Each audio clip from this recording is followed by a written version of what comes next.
What's going on, everybody? We got CPI out today, consumer price index numbers, inflation numbers basically, and boy are they not good.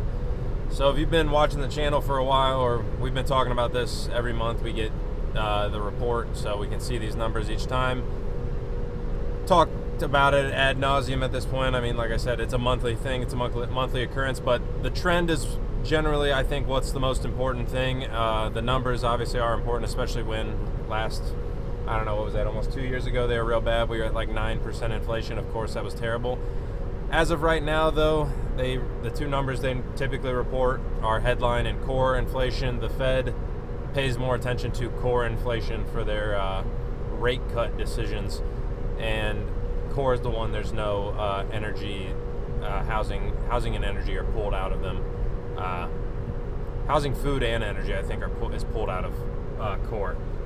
So I think it's almost useless to a regular person, but whatever. Headline inflation, last month 2.9%, this month 3%. Core inflation, last month 3.2%, this month 3.3%. So if you notice, they both went up. That is the wrong way. We're wanting to head, the Fed wants us to head towards 2%. Like I just said, we're camping out around 3%, a little over 3%. Long term, it's completely unsustainable, and I mean short term, it's just going to delay rate cuts indefinitely until we can see inflation come down, because the Fed is just not going to cut rates while inflation is still this high. Like I said, this isn't July 2 years ago where we had 8, 9, 10% inflation, but 3% still unacceptable. If you know anything about compound growth or compound interest, you'll know exactly why 3% is unsustainable, especially after that period of inflation we just had in the last 2-3 years post-COVID. So the problem is going to arise here that everything is more expensive when interest rates are more expensive. Like I said, we've talked about this here before. It directly relates, doesn't necessarily correlate exactly to mortgage rates. Anytime you're going to borrow money, this is going to be involved. The Fed funds rate, which is where at the rate at which the banks borrow the money, is going to stay high. They can't cut it. They're not going to cut it. If you were watching last month when this came on, when we had the FOMC meeting, I guess it would be half a month now. It wasn't a whole month ago.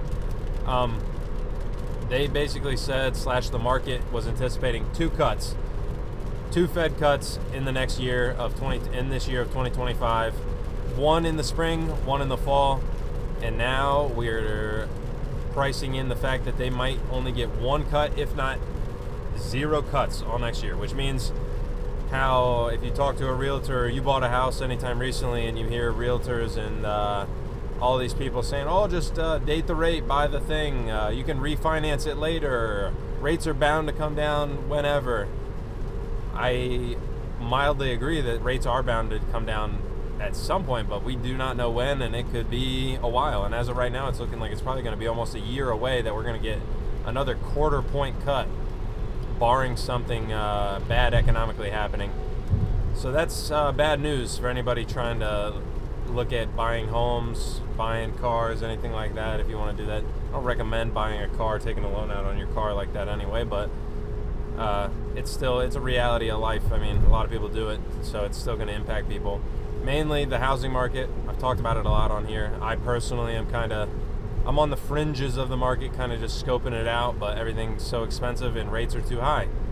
At least if the houses were super expensive, you could hope that rates would be low, so it would make it reasonable to still have a decent payment, but looks like we get neither, and we're just completely screwed here. But like I said, one rate cut in the next year is not a good outlook. I know I talk about here to the stock market and predictability. They want to look out into the future, forecast the future, so that they can have they can estimate what's going to happen. That's the whole thing. They're looking for a solid game plan, and numbers like this, inflation numbers like this, blow that up, because they want to trend back to 2%. We are currently stalling at 3%. We were stalling, and now we are climbing out of 3%, which is not good.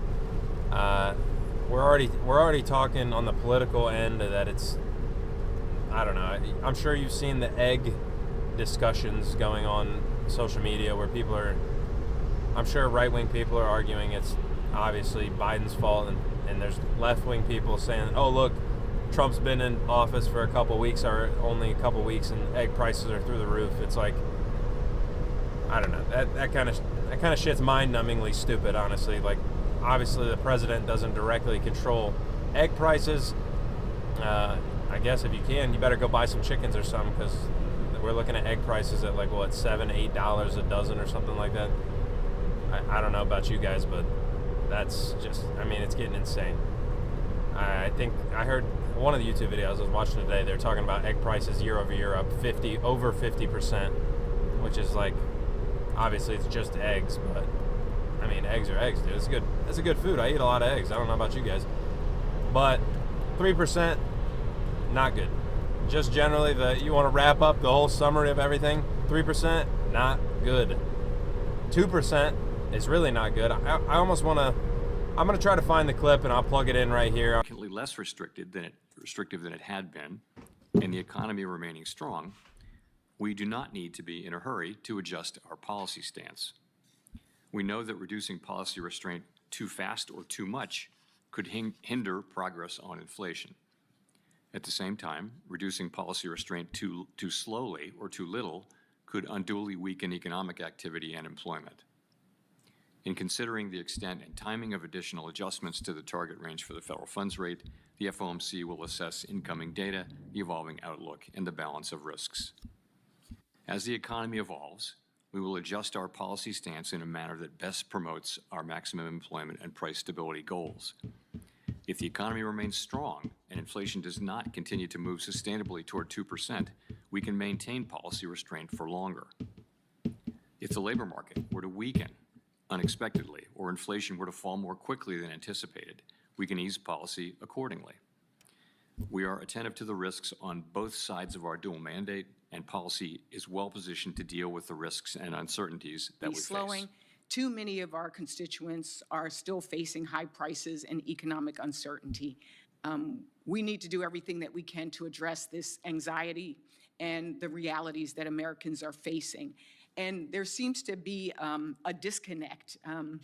While the economy is doing, well here, on the ground, people aren't really feeling that.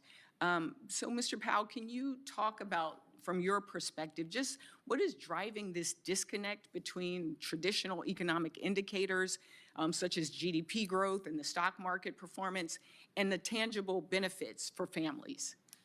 I'd be glad to. So it is clear that the overall aggregate numbers are just very, very good for the economy. 4% unemployment, inflation down to 2.6% last year, and the economy growing well in excess of 2%. These are good numbers. But I'm coming to bed here real soon. What people are feeling is the results of several years of inflation, and particularly for people in the low and moderate income category, they're really feeling it. So if you look at the earnings releases and press conferences that they do, that companies like the dollar stores and things like that do, who deal a lot with low and moderate income people, they're all telling you that those consumers are feeling really strapped. So we do understand that, and we try to keep that in mind. Even though we acknowledge that the overall data are good, we see what people are feeling, and that's inflation. So it's just another reminder how much people hate inflation and how bad inflation is for people, high inflation, and it just furthers our resolve to get inflation back to 2% and keep it there. He's basically speaking in front of one of these hearings, and they're asking him why their constituents don't feel the good economic numbers that they keep reporting. Because, like we've gone over it here a couple times, the Fed keeps coming out and being like, oh, look, the economy's great. Unemployment's low. GDP is good. Stock market, all-time high. And it's like, well, then why are regular people like, what the hell? I can't afford anything. And Powell kind of gives the game away in this hearing here, because he's like, he almost trips on himself a little bit. Like, I'm sure he didn't mean to, but the way he said it is just funny, because he says, well, inflation isn't good for the people. Basically, it's terrible. Everybody hates inflation, and it's not good for the people. And then he corrects himself and says, well, high inflation isn't good. Which is funny to me, because obviously if you know, the Fed is aiming for their 2% inflation target. What the hell is going on here? We got a semi. Woo! That was wild, bro. What the hell are you doing? Got a semi pulling on an on-ramp. Sorry about that. Almost lost my train of thought. Anyway, Powell is talking about how inflation's not good, but then he corrects himself and says high inflation's not good. Inflation, period, is not good for the regular person because we've talked about it before. You've seen it. Regular people, there's a lot of people who don't even have $1,000 in their bank account to cover an emergency. Regular people aren't typically invested in the stock market. They might have a small 401k, something like that. Regular people don't own very many assets besides maybe their home. Home affordability is worse than it's ever been, so even less people own homes. So the regular people get crushed by inflation because it just makes your expenses go up and you don't have any assets to balance out this increasing cost of living. And it's funny that he says it, corrects himself and goes, oh, high inflation. Well, no inflation is good for you unless you own assets.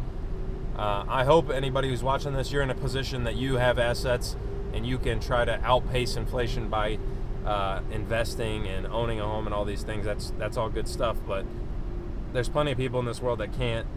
And it's funny that this out-of-touch congressperson or senator or whoever's talking is saying, well, despite all this great economic data, our constituents just don't feel very good about it. Well, yeah, no shit, dude. They can't buy groceries. Like, what did we just say? I mean, eggs are up 50% year over year. Gas is up. Eggs are up. Regular food's up. Rent is up. House prices are up. Car prices are up. Car insurance is through the roof. Tell them again how great the stock market's doing. Like, what the fuck? Nobody cares how good the stock market is doing unless you already have money. Most people don't worry about the stock market. Here, I hope you get to that point. I hope everybody gets to the point where the stock market's really important to your life because you have a huge stock portfolio, and that'd be great. You got enough money to be investing and getting ahead that way. I hope we can all get there. I hope to get there. I plan on getting there. We're on the way. We're a little early in the journey here, but that's not the reality for most people. Sadly, it's just not. And yeah, no shit, pal. Well, inflation, nobody likes inflation, of course. Nobody wants costs to go up, especially when their wages don't increase at the same rate, and we're basically hitting a level of like economic stagnation here, as inflation now is either holding or ticking up around 3%. Yeah, the job market is as low as it's going to go as far as unemployment. It can't really go any lower. It's like historically low. Granted, I'd say take all these numbers with a big grain of salt because we've talked about it before, but their incentive is to keep the lid on this thing as much as they can. I don't think the economy is nearly as strong as they play it out to be, but you guys will have to let me know. Like I said, looks like rates are staying high. Not great for anybody who's looking to buy a home anytime really soon. Stock market reacted poorly to this because obviously stock market wants rates to go down, make money cheaper, get the money flowing. We're stuck at higher for longer, and that's where we're going to be for a while. So, I mean, we'll keep monitoring the situation, but that looks like where we're headed. Let me know what you guys think is going to be the outcome here, because I don't know how bad it's going to get, or if we just roll into this whole year at high interest rates and that's just what it is. I don't know. I don't think it's really predictable. It's too big of a machine. We'll see where it goes. Give me your thoughts. Like the video if you got something out of it. Dislike it if you didn't.